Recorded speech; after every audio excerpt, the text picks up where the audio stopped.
Alfino, the museum's executive director, and I thank you for coming to help us celebrate the 40th anniversary of Community Housing and Resources. We have 2 more Twilight talks this season, just a little housekeeping here.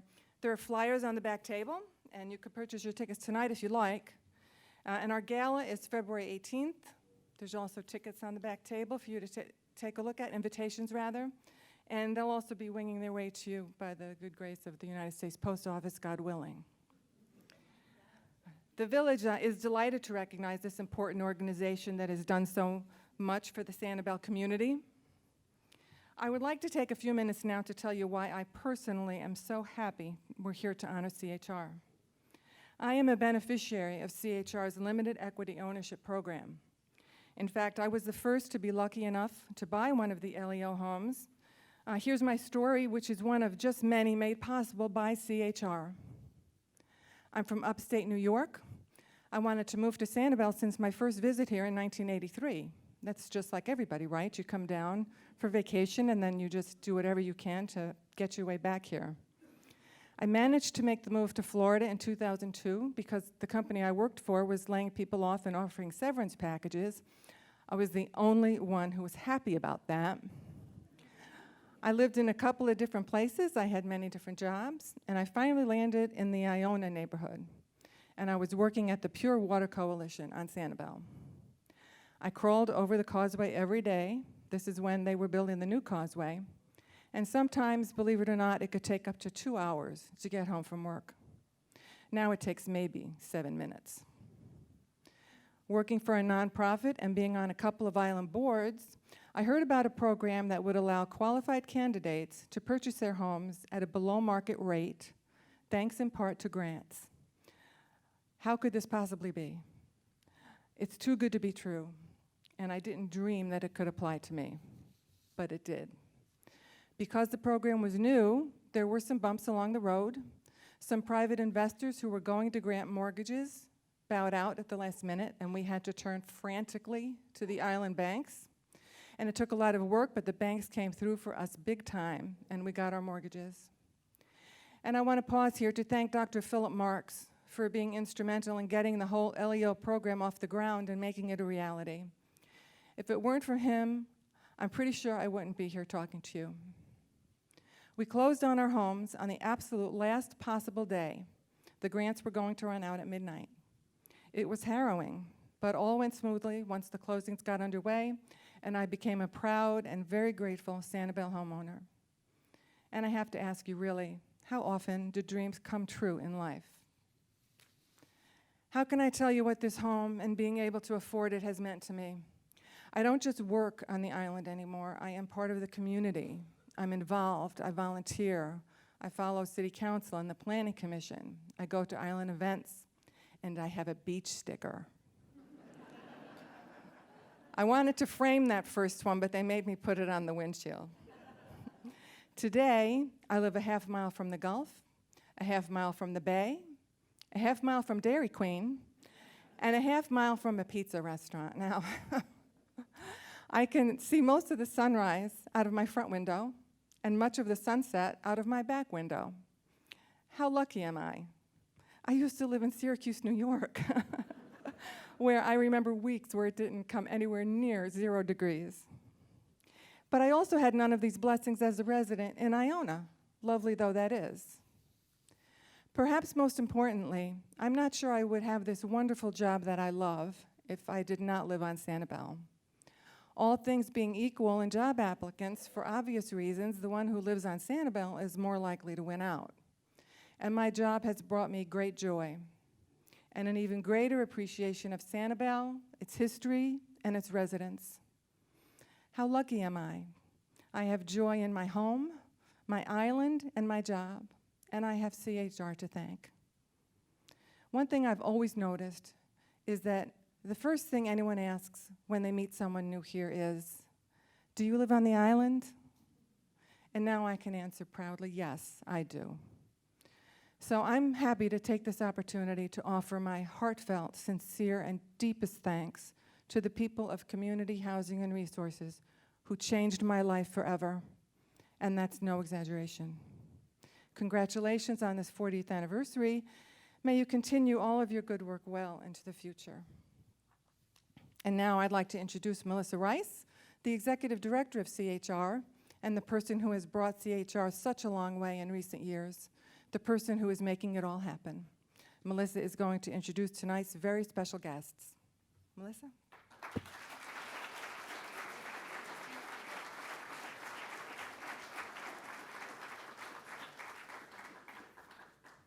Wow, Emily, that was amazing. Thank you very much for sharing your story. And hers is one of many stories that I hear over and over again from our residents and our owners of LEOs. And you, not only me, I did just a very small part of it. CHR has been here for 40 years. And that takes a lot of people, a lot of effort. Many of them you've seen in the video I showed earlier. Those people are the people that have made it happen for 40 years. We've had board members, we've had presidents, we've had executive directors, and we've had volunteers and donors and supporters, just like every single one of you sitting here in this room.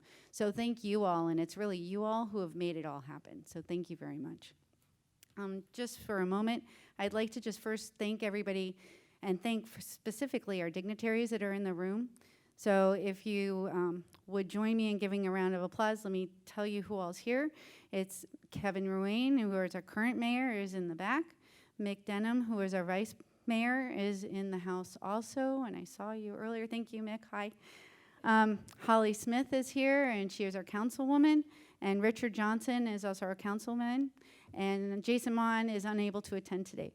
So thank you for attending, and a big round of applause for all of you.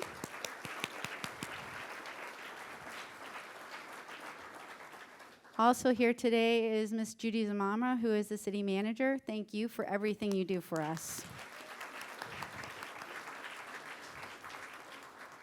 And then last but not least, and they're very important to me as well as to Community Housing and Resources, is our CHR board members. And if you would all stand up for a minute and be recognized. I have Steve Brown is our board president. Doreen Ruane is on our board. Ed Hendrick is our secretary. George Campion. Lena Brown, sorry there, Laura DeBruce, Roger Grogman, Chris Coyle, and Jerry Edelman are all here. Thank you all for attending.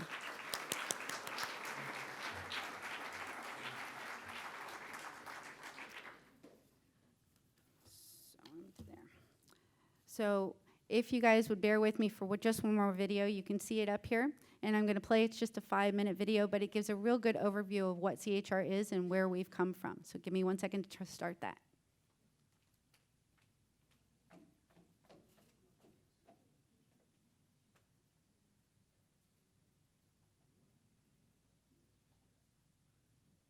Sanibel is not just for rich people. And it's a place, it is such a special, magnificent place that God has given us that we should provide stewardship. And it should be stewardship for, everybody. Community, it's about people. People who are connected to each other through a common bond. On Sanibel, our common bond is our shared sense of trust, belonging, safety, and caring for our island and one another. Community housing and resources is essential to that bond and has been from the very beginning. There were a lot of people out here who love Sanibel just the way it was.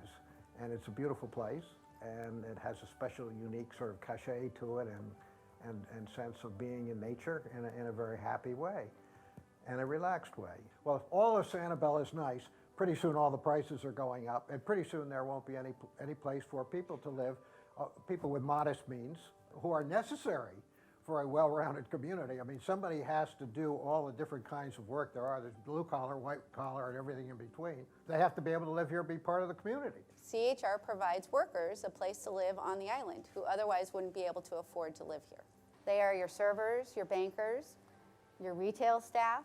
You see them every day. We have 77 units, and those locations are all throughout the island. People are surprised that we have affordable housing on Sanibel. Then they ask me, well, where do you provide those homes? I've been on Sanibel, and there's multi-million-dollar homes left and right. And I say, well, we're in 11 different locations throughout the island.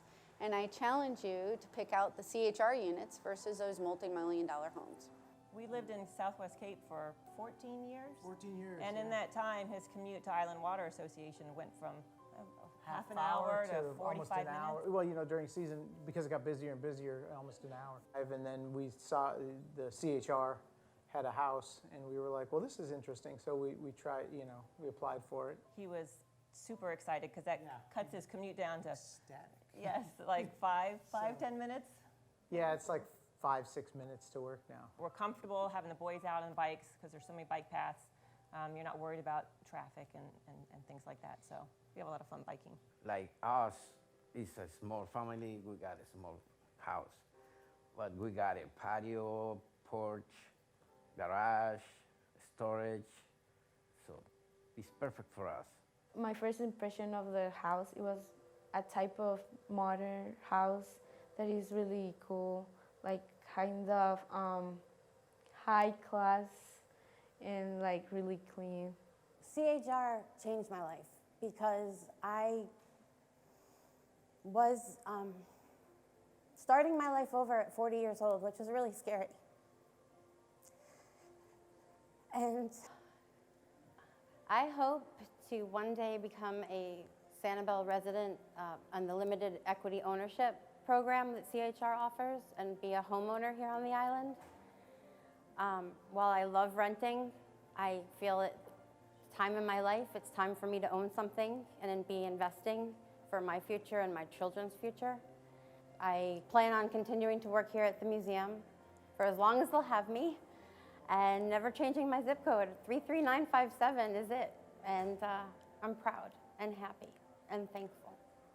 It's just a beautiful sense of community. It's actually, we have really great neighbors. It's the CHR program has built actually really decent quality homes. And it's just a comfortable place to live. CHR has made it so that we're capable of living where we work, which is a really great thing. And I have a very short commute. My wife has a short commute, and we just really are extremely blessed, and very thankful for the ability to live out here on the island. The absolute wellness of this community depends on understanding that Sanibel's a little different, a little better, a little nicer, and you're so blessed to be here. And there's a little bit of sacrifice involved. You're expected to participate a little bit. And I think that participating in the community housing program, either by supporting it or being in it in an equity position, are two ways you do that. So shame on anybody who isn't giving a few dollars to community housing every year. And for those who want to have an equity operation in community housing, I hope CHR can find ways to do that and make the deals with the private entrepreneurs who are in a position to help on that. I know CHR is trying to get even more houses built, and either for the LEOs or for the rentals. And that'd be a great thing because it would allow more people, you know, average workers to live on the island. I do know we're going to need more affordable housing. There's just no question. We're going to need it. It's part of the formula. If it just stays at the same proportionate number, it's a lot more dwelling units. There's no question. This is totally legitimate.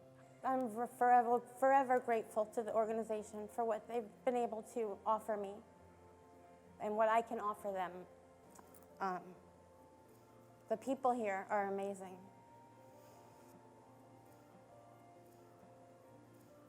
Community, housing, and resources. Providing affordable housing to individuals and families who work and who serve the people of Sanibel.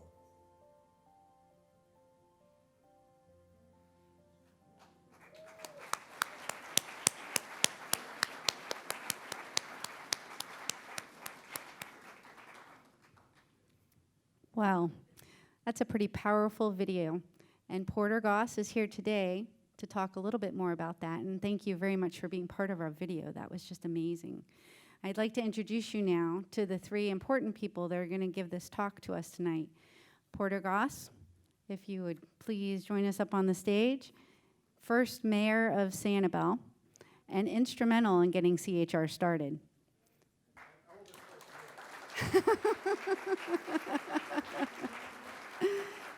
Kevin Ruane, our current mayor, and instrumental in helping CHR stay where we are and become better.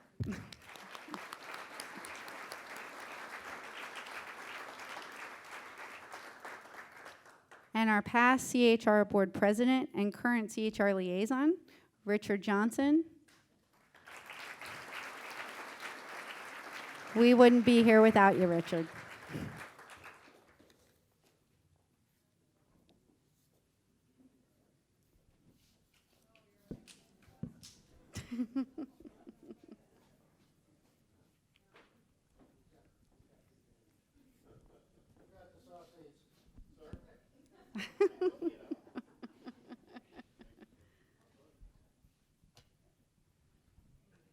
So, Porter, we're going to let you get it started.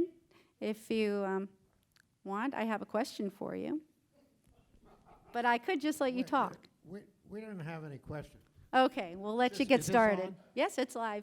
Okay. All yours. Okay. What's the question? Oh, I thought you wanted to just talk.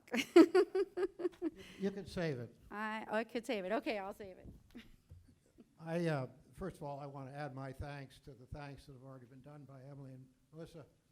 It's an extraordinary community, and the proof of it is here. This is what Sanibel is about. There's an essence, a sense of community, of people caring for each other here that's unlike most places in the world. We are much blessed, and it is so great to see it alive and well these many years later. I want to start out and say that, first of all, I'm going to refer to the Island Reporter tonight because if you want to chronicle the events of what actually happened back in those days, the Island Reporter really was in the thick of it and had not only the front page story, but they had the backside story too. And it all comes out both in reporting and in the editorial sides. And it really is worth reading the old Island Reporter reporting on the city if you're interested in the city founding. I want to start out by saying, first of all, the fact that Sanibel is here as a city and a community with our own home rule and the quality of people I have sitting here who are carrying on the generations of work, and I see more generations of them down there, assures our future. There's just no question. It's a special place with special people who really care and pitch in. But I think you all know that. And the fact that we were able to overcome the opposition 50 years ago is not really fully understood and probably not completely appreciated. All the people who fought very hard to give us the ability to control our own destiny out here, many of whom, I'm sorry to say, have passed away. And I do feel like I am sort of speaking from very close to the wrong side of the grass tonight as I look around. And I've got one or two here who can correct me if I misstate anything, but I have the advantage of being able to say, I doubt anybody can really correct me because I was here and you weren't. To me, CHR is a promise kept, and I will explain that. It's a very important promise kept. It's a promise to a lot of people, but to me it's a personal honor that I made, a pledge I made almost 50 years ago that we would do something artificially to control the housing market out here so that senior citizens on fixed incomes, so that our working class people would not be priced off or forced off this island. That was a big part of the deal we made to get our charter out of Tallahassee. It was a part of the promise we made to the people when we asked them to vote for the city of Sanibel before we incorporated. And it is something those have involved with it felt honor bound to make sure came to pass. And thank the Lord it did, because a lot of good people stepped up and understood the commitment and dealt with it in a very wonderful way, which you're going to hear about from these two gentlemen. But I want to go back to the Island Reporter in 1978, in November. There's a special edition that was put out called The Plan 1 year after it has been put into place. It's called the Special Review, and it tells all about the troubles of what the city went through in a very, very clear and concise way. And it is remarkable how relevant some of the pressures are that we dealt with are still there today, somewhat different manifest, but still being treated the same way by community-spirited solutions where everybody gets a chance to talk, there's a dialogue, and very good people are helping out. I'm going to try and hit a couple of the high points. The first one is that one of the main headlines in this particular paper, which struck me, is the road to incorporation was a long one. Well, it was a long one, but by modern measure, it was incredible. We started talking about home rule about a year and a half before we actually got it delivered and passed on this island. If you think you can get any government in the world today to do anything in a year and a half, you can see that that really is remarkable. Well, it wasn't completely applauded by everybody that we should have our own home rule out here. There was a tremendous amount of opposition because other people had other visions of what Sanibel should be 5 years down the road, 10 years, 20, 50 years down the road. And I dare say that those of us who were the most optimistic, even 50 years ago, looking down the road, would have been somewhat startled to see what extraordinary success we've had, and having Sanibel be pretty much what we hoped it would be 50 years down the road. And that is not because of some plan. That is because of the people and the essence of the spirit of this community. And as long as we have that, we will have the Sanibel we all love. When I say that there were pressures, I don't know if anybody here has heard of the Mangrove Highway. There was a plan to put a highway in from approximately north of Naples all the way up to Tampa Bay, and we were going to run an elevated road on the Barrier Islands so that we would have off-ramps on Sanibel, Captiva, Upper Captiva, Boca Grande, and so forth. I'm not making that up. The people who were promoting that, I think, were making it up. But the idea was we can do that and really develop these islands and make them look just like Miami Beach. This is going to be great. Well, that was their vision, a legitimate vision. It's a free country. But it was not the people who lived here's vision, nor the people on Captiva or Boca Grande or Fort Myers Beach, I will quickly throw in. We had a developer who wanted to turn the other side of the bridge into a huge development with a new interconnector canal with a city that was going to have many times more people than the population of Sanibel on the other side of that bridge in what most of you would recognize as swamp as you drive through it going back on Summerlin. Now remember, we didn't have Summerlin then. Summerlin came later. But back in the old days before Summerlin and so forth, there was a lot of talk about developing all of that into a really great big city. And it was a huge fight to stop it. And actually, credit goes to the county commission for finally stepping up and seeing the light on that one. There were many other things that were going on at the time. There was a lot of development planning out here that had created an investment with an anticipation of a large reward based on huge quantities of dwelling units. Not qualities of dwelling units, but quantities of dwelling units. Lee County had this place zoned then for about 100,000 people. That was actually more than are on the road of Periwinkle today, a lot more. And they took a view that the people of Sanibel's view didn't really matter. The view that mattered was the highest and best use for what they thought was right for Sanibel, which was to develop it at a very intense rate so that we could maximize everything in terms of the beautiful view of the beach and the water and so forth, and really have a very large population. Excuse me. This was a legitimate view, but it was not the one we wanted out here. And we tried to compare it and readily went into commission meetings and explained and said, look, you represent us, you're our government. This is not what we want. What we want to do is something more modest in terms of our growth and development. Will you help us? And the answer from the county commissioners, the majority of them, one or two exceptions, was no, that's not the highest and best use for the rest of the county. And you guys are going to generate the money out there that we need to develop the rest of the county. Okay, that's a very fair argument, but it wasn't one that pleased us. So we quickly went into the program of saying, can we actually incorporate this city? We had a lot of community meetings. We got everybody's say-so in it. Nobody was left out. There was some discord. There's no question about that. We came up with a concept based on the idea, also in this editorial, which is done by Don Whitehead, who had a great vision for this island, understood it many years ahead. He said, you're not going to be able to keep Sanibel the way it was in the good old days, but if you do it right, you'll still like to live there, and you'll be very proud to be a part of the community. That was the essence. That change is coming. You can't stop it, so how do we accommodate it? Well, what's the first thing you look at is supply and demand is going to drive the prices up very, very quickly on the island. That was understood. We didn't have a good answer for it. We had some other people who said, look, people on Sanibel don't have the smarts to really self-govern themselves. They're nice people, but they don't understand how to, run a city or county or anything.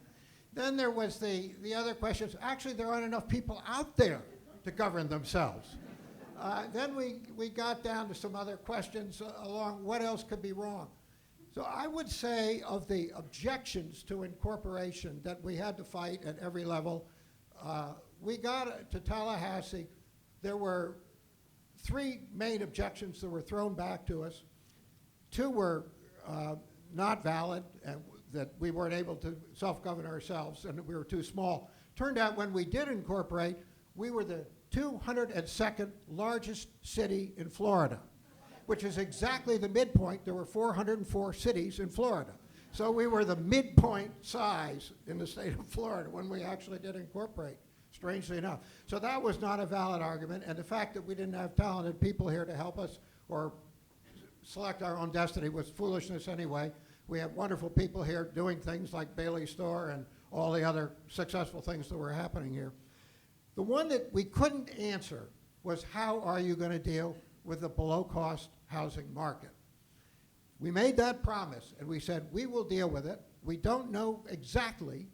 We hired the best planners in the world we could, Walsh, McHarg, Robertson, Todds. They came down here. They did the environment. They told us we were going to have trouble with traffic, with water, with sewage. We found solutions for all those problems except traffic.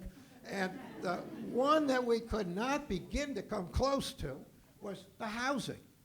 So we put a special group apart and said, let's have a colloquy on that.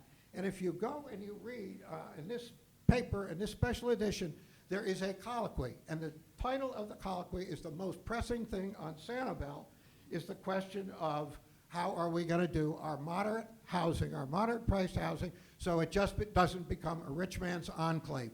It's well worth reading today. I don't know who has this, the Island Reporters, but if you can find one, it's worth reading, and if not, I'll make sure the museum has one to read for anybody who's interested going over there, because it's right on the target.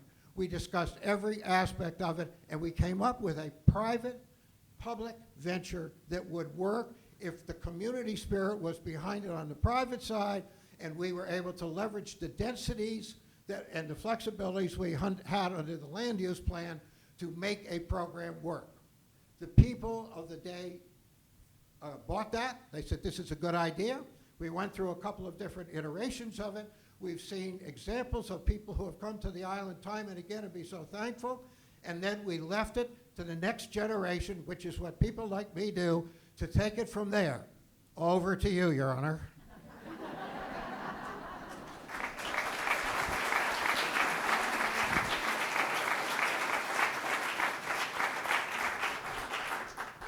God, is that a tough act to follow? It has been for a long time, and honestly, you walk into my office and you see all the different mayors that have represented this community. It really is an honor to do that and serve you all, so thank you. CHR, obviously, I got on council in 2007. Sanibel is an entity, it's a corporation. What people fail to realize is that if you looked at the set of books that we had, we honestly didn't have a really good set of books. We had revenue of $60-odd million. We had debt that was almost $100 million. We had a pension system that was underfunded. And we just went through a hurricane called Charlie and really didn't have any reserves. And that's what I walked into. And we made a commitment to CHR. It was the first board I actually sat on. So council actually has liaison positions.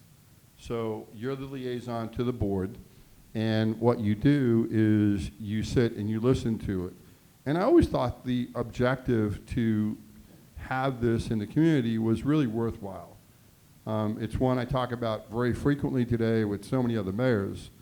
But the challenges were 2007, we certainly had a lot of financial challenges in front of us, and a recession was coming down worse than anyone anticipated. We had a little dispute with the county over the causeway, so we lost the revenue stream there. We then lost the revenue stream from the way station, and then we had property values continue to plummet. During the time I was in office, it seemed like every year all property values would do was to go down, and that was throughout the United States. So we made a commitment to CHR to make sure we do that, and the gentleman on my left happened to be the president at CHR, and Richard and I had a lot of conversations about those delicate times, because not only did we have a community housing, but we had the aspirations of doing limited equity. And I think we had a lot of lessons we learned from limited equity, the type of capital that was going to be necessary, the cost that you couldn't just waive. I will just waive impact fees. Well, those things aren't really easy to do. And like anyone that has built a home, you go through a lot of startup expenses, from architectural fees to surveys, to then running your water lines and your sewer lines, building it out, coming up with the various plans, and then finishing it off and doing your landscaping. So I look at the times where we had challenges from a revenue point of view and a revenue that was dropping. We decided to broaden CHR, which was a great thing. It's just that limited equity we never did before. So on top of that, we probably missed the budget by about $250,000 in a time where there wasn't as much money going around.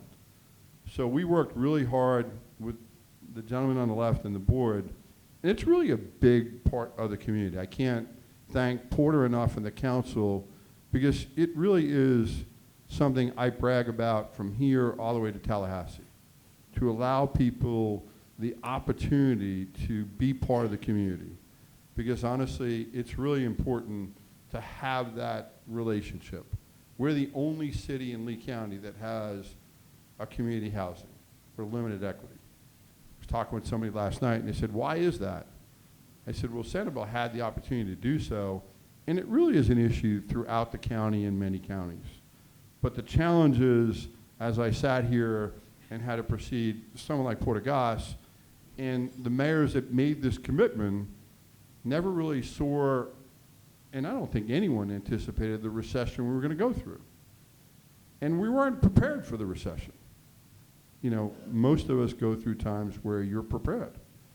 And Richard and I had so many different conversations and worked a lot of hours to try to navigate through those waters. And I'm proud to see that we got through those times and learned, because there is a demand for this product. And there is a demand where we're in a much better place today as a city. We certainly have gone through those difficult times. We've come out on the other end. And we have the opportunity to look at our island and continue to increase our housing, continue to allow and utilize the land development code, where we do have the flexibility of maybe increasing density to address this issue, because it's going to continue to be an issue. And we have two issues. One is certainly community housing that are rentals, as you saw in the video, but we really need to continue the limited equity, because that's really another part of this community. If I embrace and really encourage someone to be part of the community, well, as they go, and if they're a teacher or a police officer, as they move up the ranks, they're going to basically work themselves out of our housing. So you need to try another platform to enable them to go and now stay on the island. And that's really how the concept of limited equity came about. And it was really needed. And I think what Melissa talks about is having these developments within our community where no one recognizes them. There's a lot of opportunities, and when we were doing Center Street at the time. There were many grants as we identified and continue to. So it's not like we didn't try to open every envelope and every opportunity. It's just that we underestimated the overall costs. And again, as a liaison, I just listen to a group. I try to guide a group, and I try to do the best you can. And I think until you go through a construction project, there's a lot of lessons you learn. And I think we're much better off as a result of it. It's really been an honor to see the program develop. My wife certainly is on the board, and it's not only something that was one of my first assignments, but as a mayor of the city, it's something that is really the fabric of our community. It's something that we need to continue to develop, we need to continue to commit to, and we need to continue to hit the objective. When I came on council, there's an objective to have 3% of our housing allocated to community housing. So we need to continue to look at that opportunity and see how do we creatively bring in entrepreneurs, and how do we look at the land that we have, and how do we continue to address, because the demand is there, and I do believe, and you saw enough videos, that this is an essential part of our community.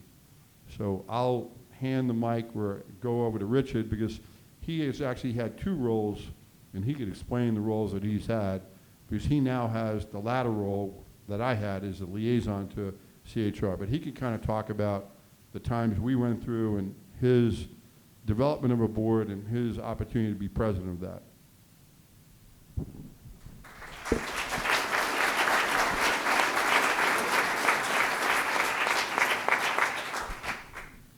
Thank you, Kevin. And you mentioned a hard act to follow. I've got to follow both of you. So thank you very much for that. And I look out and see this fine group of people here in the audience tonight.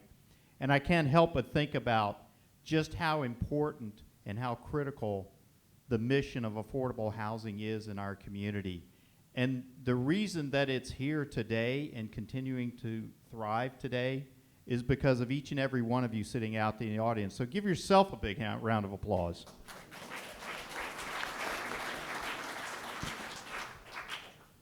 I'd like to reach out and thank Porter Goss, or shall I say Mayor, Porter Goss and that fine group of individuals that got together early on in Sanibel's history and had the foresight to think about what's really important in this community. And look at all the things that were put in place, the things that Porter talked about that he started and as a group of individuals started. And look at the work that our very own Kevin Ruane has done to carry those on. I'll also mention that my fellow council members today, each and every one of them has occupied that council liaison position with CHR. I think that's significant. So this is absolutely a rare breed indeed.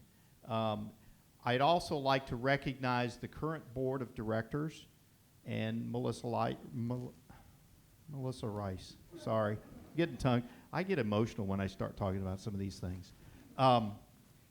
And Melissa, I leave the board and look what you do with board development.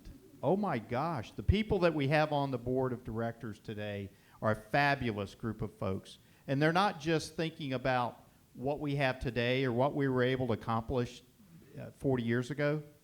They're thinking about what we're going to accomplish in the coming years and how the program will continue to grow and prosper for our community, because it's critically important. One of the things I'd like to get out is that this is the first organization that I joined when I came to Sanibel 15 years ago. And it was, I didn't realize it at the time, but there was a hand on my shoulder that was giving me a little bit of guidance. And I had 2 gentlemen that invited me to lunch one day, Mike Cascaden and Dr. Phil Marks. And I thought, this is great. I just get here on the island and folks are inviting me to lunch already? So we had lunch. It was at Trader's. It was a great lunch. And in that conversation, they introduced the concept of community housing and resources and how they invited me to be a part of that. and help that organization, direct that organization and help that organization grow to what it is today. And so I couldn't help but say yes. One of the reasons for that, had there been an organization like this in my childhood, because remember, I'm the son-in-law. I didn't have the benefits of the Bailey family before I got down here and had the good notion to marry one of Francis's daughters. I'd have taken advantage, my family would have likely taken advantage of a program like that. So it's very special to me as an individual, and it's very special to me to us as a family that we continue this. Francis told me one day, and you know, you all may realize this, I was being taught and mentored without even realizing it. And what a fabulous gift that my father-in-law and his brother provided me when I joined this community. And one of the things that he shared with me was that a healthy community is made up of a diverse population. I remember that to this day. And he went on to say it's made up of bankers, it's made up of lawyers, it's made up of dentists, it's made up of people that maintain our water supply, it's people that work at the sewer plant, it's people that build houses, it's people even that run the local grocery store. And it's critically important if you're going to be part of that community, if you're going to be part of the community, you've got to live there. And it's up to us to make sure that we provide opportunities for folks that work in our community to live in our community. You heard testimony as Emily got started tonight, and that, Emily, I have to tell you that story just, I was getting goosebumps standing in the back of the room listening to you, because I think that's such a wonderful story. And we actually can tell that story over and over and over again. You saw some of the people on the screen and how much that means. And I can't tell you how much that means to us as a community when we have that available to us. That's the reason that this is so critically important. And I think we're all so fortunate that our forefathers thought about this and recognized the value in doing this. And I think even the way they went about it is significant. It's a public-private partnership. And that works so well. And speaking of the term public-private partnership, Kevin, I enjoyed almost all of those conversations with you, but not maybe every single one of them. I joined the organization in a little bit of shortly thereafter I joined, we ran into some tough times. And I remember, and I have to pay homage to my good friend Ray Pavelka. Marielle, his wife, is here in the audience tonight. Unfortunately, we lost Ray a number of years ago, but Ray was a bulldog of a proponent of affordable housing here on Sanibel. He taught me so much. Right beside him was my good friend Armin Ball. I could not have taken on that leadership role that I took with Community Housing and Resources had it not been for Ray Pavelka and Armin Ball. They were absolutely my stones of certainty when it came to tackling the things that we had to go up against. Kevin, I remember the day that Ray, Armin, and I, arm in arm, because I was scared to death, walked into your office, and we had one of those difficult conversations that you spoke of. And it was a tough conversation. It was all the things that Kevin had talked about, and maybe even a little more you didn't know about. But, you know, I'd had people had tell me, he said, well, go to the city. The city will bail you out. This is a good thing for the city of Sanibel. They've got to take care of this. They've got to. And I was like, that's not the answer. That's not the answer. So I went in, and the conversation went something like this. Richard, you're in tough shape here. You need to get control of things, and so on and so forth. I think it was something like that, wasn't it? maybe a little stronger. And I said, and I joked with him because Most of the time he's Kevin, but every once in a while he's Mayor. Mayor, we got ourselves into this. We're going to get ourselves out of this. And we were absolutely committed to doing exactly that. And he said, okay, I like what you're saying. What do you need? All I need is time. This didn't happen to the organization overnight. We're not going to pull it out overnight either. So he, as well as the other council members at the time, granted us that time. Mick, I see you nodding your head out there. That was a conversation you and I had as well. Granted us that time to grab hold of the organization, pull it up by its bootstraps, and take it to where it is today and where it will be tomorrow as well. And that is a wonderful accomplishment, not by me, not by the executive director, not by even the board of directors. It was all of those people and this community that did exactly that. I'm happy to report to each and every one of you, we did that and then some. I still remember Melissa Rice, our executive director, was, I believe she was our treasurer at the time. And I remember her coming in and giving us not so good news, like which bill should we pay this week and so on and so forth. And I said, which contractor is screaming the loudest? That's the one you pay. And I think when I would go to council meetings, because as the president of CHR, I had to report back to council and let them know how we were doing. And I remember that first meeting after that tough talk. I said, the lights are on and there's a roof over everybody's head and they're safe. And I said, at this point, that's pretty damn good. Let's see what we can do next month. And we did that month after month, year after year, and it worked. And it worked so well. I'm happy to report that Melissa Rice saw the opportunity, and after doing a fabulous job as treasurer and getting us through that time period, we began to, I went through a series of executive directors before we had Melissa Rice running the organization. Some of them were good, some of them were not so good, and I'll leave it at that.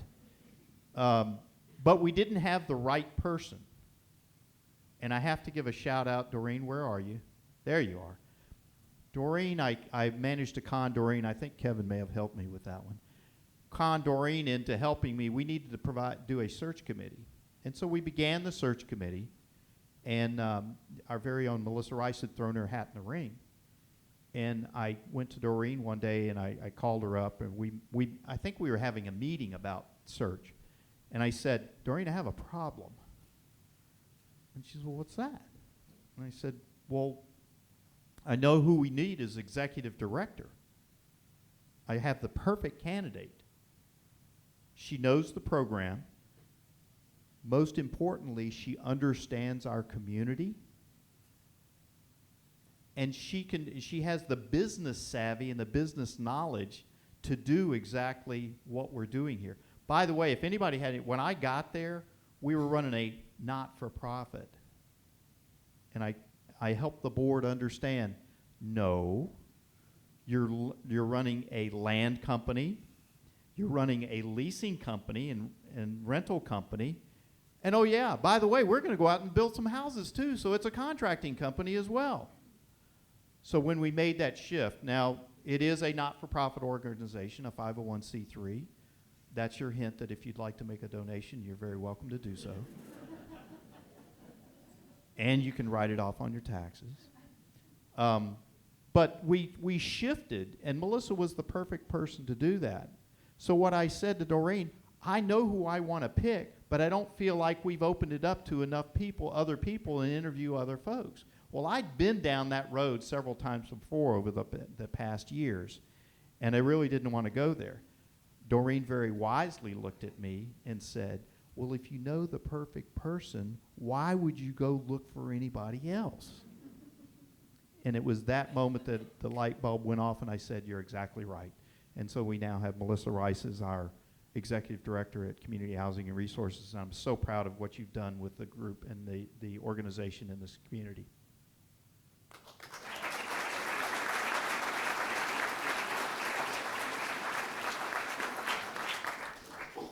So as Porter and Willard said in the video you saw today, it is all about community. And that's one of the reasons it's in our name. The other is that it's about traffic, one of our favorite subjects here on the island. Just think about it. All those folks that live in community housing and resources that work in our community, that means they're not driving back and forth. You heard the family, the gentleman works at the Island Water Association, Neil and his family, just an absolutely wonderful family. Everybody in this organization and in our housing is doing a great job. They own a home their dream to own a home. You heard that over and over again tonight. But it helps with that issue as well. The other thing is that, folks, this is about people. That's really what this is about. And I can't say enough good things. There is plenty of Sanibel to go around for everyone. And it's critically important that we make that available to all those folks, that diverse population that makes for a healthy community. It's why that this is the organization that I first joined. It was the one that I stayed with the longest until a certain city attorney strongly advised me that if you're going to step into a council role, you need to step away from that responsibility there. So, and I can't say what great things that Melissa, Steve Brown, and the rest of the board of directors have done since my absence. I want to talk just a little bit as I wrap my comments up. This is a good thing. Does anybody believe that it's not? Raise your hand if you don't think this is a good thing. Man, that worked like a peach, didn't it? This is a very good thing. There's only one problem with it. There's not enough of it. We're limited in our units that we have available, either the limited equity ownership program or the rental program. We run those two programs. We need to expand this program to meet the needs of our community. We're deficient there. And that's one of the things, as your council liaison, I'm going to be leaning on my fellow council members to do exactly that. We need to find ways for this community, and it's not that hard. Look at the folks that started this program and the obstacles that they came up against. We can do this. We need to do this. It's for all of us to do this. So thank you very much for inviting me to speak tonight. It was my pleasure to talk about the program. This is one of my absolute favorites. So thank you, Kevin. Thank you, Porter.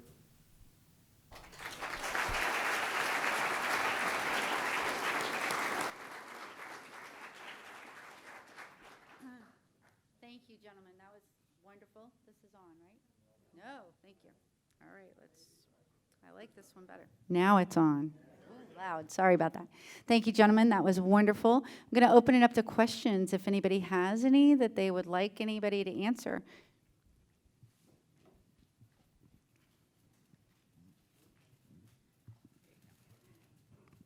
Two-pronged. Do you have a business plan that you can share with us? And also, what's the future of global warming?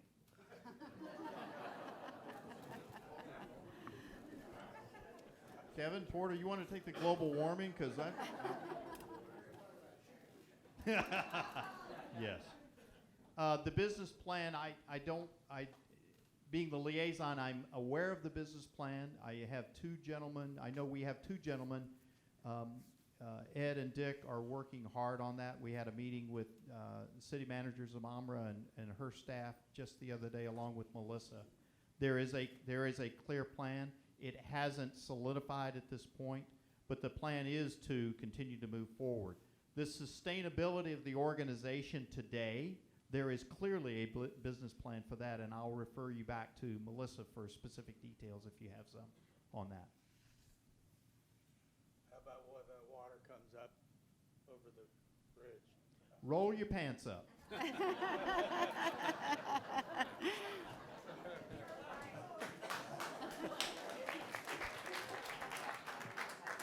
I want to confess, this may be the first time this has ever been said publicly, but I have absolutely no recollection whatsoever that we talked about global warming at any time during the planning process.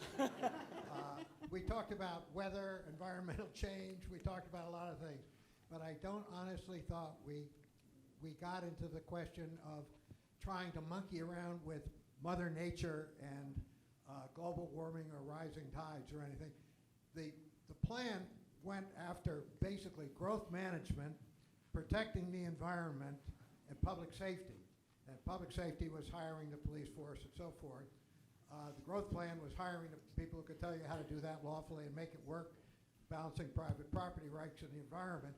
And the environmental questions, we said, we're going to let Mother Nature do her thing and get out of the way. And that's sort of where we left it. And so far, that's worked out pretty well. We try to make sure that Mother Nature is protected, but the forces of Mother Nature have their own direction. And even the mighty comprehensive plan cannot control that. Thank you, guys. To answer the other question that the gentleman asked about our business plan, I have Ed Hendrick here, who is in charge of our expansion committee, and he's going to address that. Sure. Yeah, I hadn't prepared anything, but let me give you a couple of numbers off the top of my head. Today, we have about 74 rental units in the program. We have another 14 in the limited equity option program for a total of 88, I think if my math is right. If I go to the numbers that Porter referenced early on, which is that we should be about at 3% of the number of residential units on the island, that's a moving number. It's getting bigger all the time. So if you go back to the Sanibel plan, that would suggest that we're today at least 16 units short of the plan. We have an outside study that was done by a local university, and that is now a couple of years old, and that says we ought to be at about 33 additional units. And in the meeting that Richard discussed, Dick Snell and I met yesterday with the city manager and her absolutely wonderful team, okay? And I said very clearly in that meeting that 16, 33, the fact of the matter is it's a moving number, it's a bigger number than that. So the issue is we have a pretty big challenge ahead of us. We're working hard to find the land, but beyond that, it goes to the issues that the other gentleman said, which is that it's going to be a costly undertaking to do here. But I think you're looking at a group of people, particularly the staff and the board of CHR, that are really, really excited about the notion of making this work. And of course, we're going to need community help. We're going to need every one of you along the way. So I hope that helps answer your question. You're good now? Okay. Any other questions? Back in the back, excuse me. He answered your question. Oh, good. We're answering the questions. Anybody else, any questions? Whoop, excuse me, let me scoot through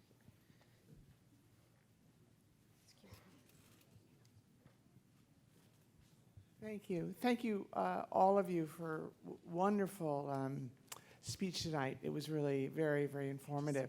I guess my question initially comes up, and maybe you partly answered it, is the land availability. And as a conservation island, we know that there's so much of the land that's being designated towards that area. So have you looked at that? Are you designating areas that would be able to expand into for your programs? Ed? I'll follow. One of the really fascinating lines that's in the Sanibel plan is the recognition that this is an island that is devoted, and it says it in the same sentence, to wildlife and humans. It's interesting, humans are second in that sentence, okay. And in some ways, I think a lot of us think about Sanibel that way. It's primarily a conservation district where even if you want to add a 10 square foot of lawn, you got to make 35% of that to go into some sort of conservation district. The fact of the matter is we don't have a specific plan, or I don't think the city has a plan to designate specific property on that. We are looking for people who are in fact donating land. We are looking for opportunities to jointly work with some of the conservation groups to find land that might be utilizable both for our high-density housing as well as for conservation. All of those opportunities that are out there.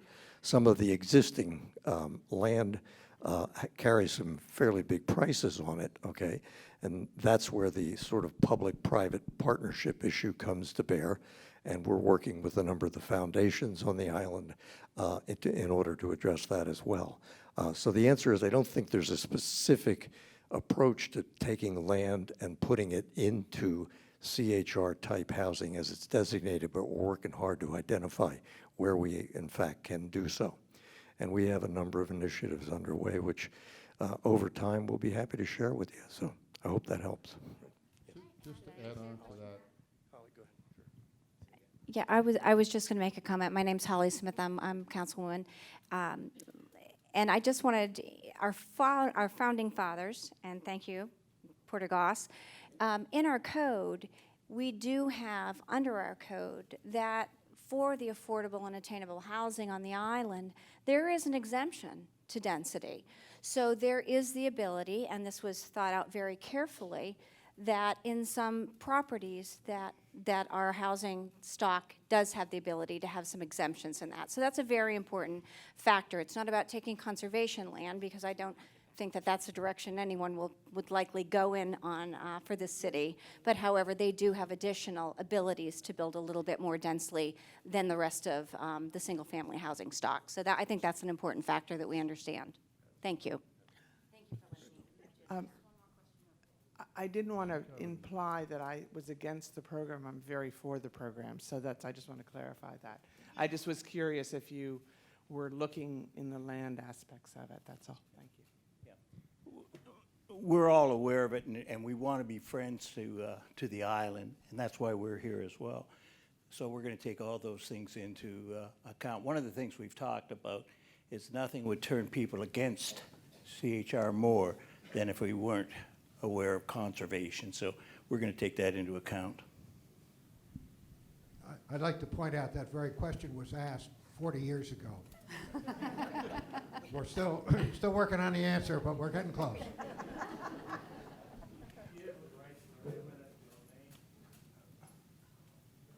Just a minute. There's a gentleman over here.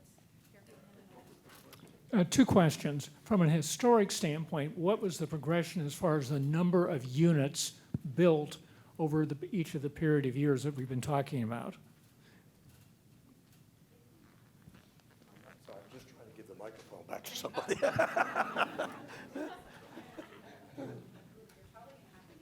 I'm sorry, what was the question? Okay.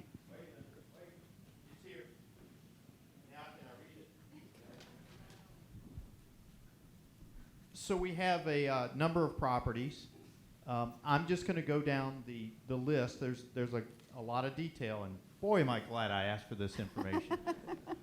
So we're looking at Beach Road, which is committed in perpetuity.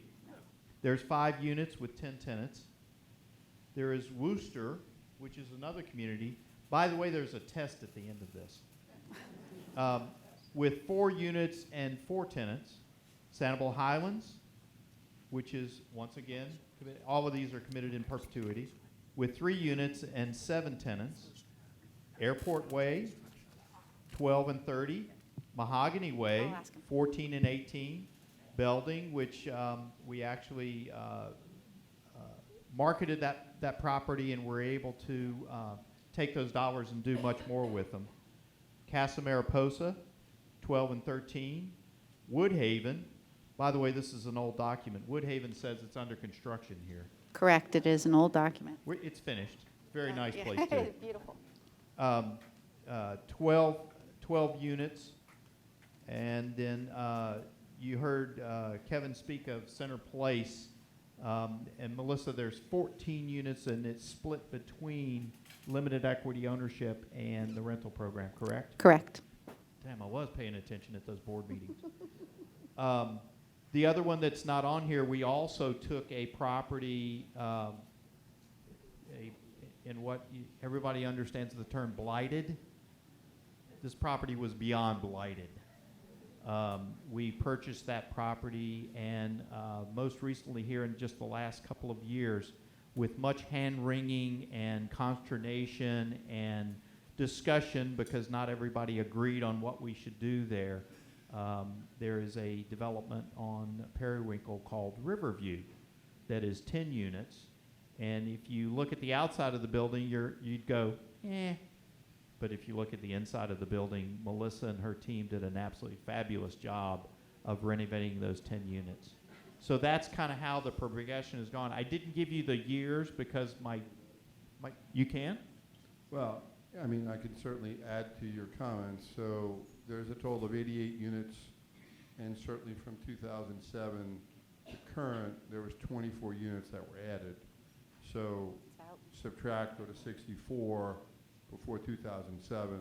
I think the timeline from when Porter originated this program with the council to 2007 with the 66 units. I don't have those dates, but the expansion from 07 certainly has been 24 units to today. And I can add to that. In the 90s, we added 24 units. So prior to that would be 40. Do the math for me. 40. 40. 40, 24, 24. Does that help? Yes, and one further question is, how much does a unit cost and how large is it? I can take this one, guys, if you want. So cost from an LEO point of view or from a rental point of view? Okay. From a rental point of view, our average rents for our units are $700. And it's based on 30% of someone's income. So it varies based on that. And we do verifications of employment and income and bank statements and things like that to determine what their income is. So that averages out to $700 a month. As far as LEOs, that varies as well. The lowest LEO that we sold is $128,000 for a 2-bedroom, 1-bath. All the way up to $248,000 was our last one we sold, and that was a 3-bedroom, 2-bath. And that's based on what we had to put into it, plus the equity that we have to buy back when we sell the unit, or when we buy it back from the owners. Yeah. Any other questions? Melissa, comment on the 501c3 as far as the audit, that's something, if anybody wants to review that, and the other things that we have on the. Just a minute. We just had our audit, and it was fantastic, and it really came, but it's available on the website if anybody wants to review the audit. And I just want to, before we finish with this, there's no free lunch.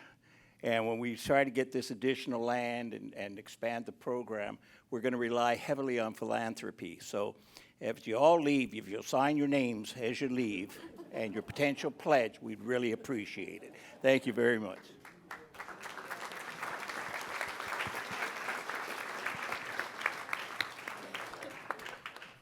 I'd like to underscore that aspect. When the city of Sanibel was set up, we promised the people of the island, if they voted for incorporation, we would have not a full services government. We would have public safety, we have growth control, we'd have a few things. But we weren't going to have the full, big social service department and all of the people coming out doing all of the things that so many of the private and charitable, eleemosynary, well-spirited church groups and everybody else that is the essence of our community picks up the tab. And that's why I said, shame on us, for those of us who've got a few extra pennies of discretionary money, this is a way you can pay back. And this is something we counted on when we set up the city. And we explained it very clearly like that and said, you know, to have these extra things, we're going to have to involve the private sector. So you are absolutely spot on with your statement that we all need to sign up and help out in the private sector side, the good things the city can do with the leverage it's got under the plan. And that's the reason we live on Sanibel, because we love it. Places that don't have that spirit don't attract us quite as much, and that's the problem, because there are more and more good people wanting to come to Sanibel, pushing the price level up on the property, which means we have to work harder and harder through the innovation of creative people like Richard and Kevin to find ways to keep the program moving along in the rough proportion that we hoped it could, so that we'd have that mix that is the true Sanibel spirit and the community. So God bless you for doing what you do. Thank you.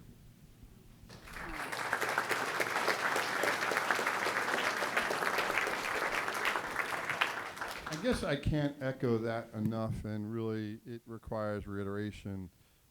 We do have a need to expand this program, and the goal that certainly Porter's Council put together was 3%. So we do have opportunities that will be presented in the short term, and there will be opportunities to obviously see this community meet the challenges and the goals.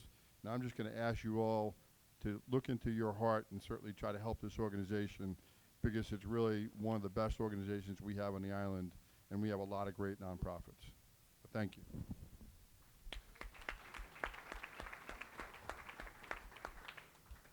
So 40 years of sustainable, affordable housing on Sanibel. For 40 years, we've been providing that, and I look forward to the announcement from Community Housing and Resources as we unveil the expansion of units in our program. With that, if you haven't, I read off some names, if you haven't had an opportunity, it's one of my favorite lines, to go around our community and find and identify those units, I challenge you to do so. My guess is, unless you really know the program well, you won't find them all. And that's quite by design, Porter, and I think that is an absolutely fabulous component of this program. It is an integration of affordable housing within our community. So thank you very much for inviting me here. Lovely evening with all of you.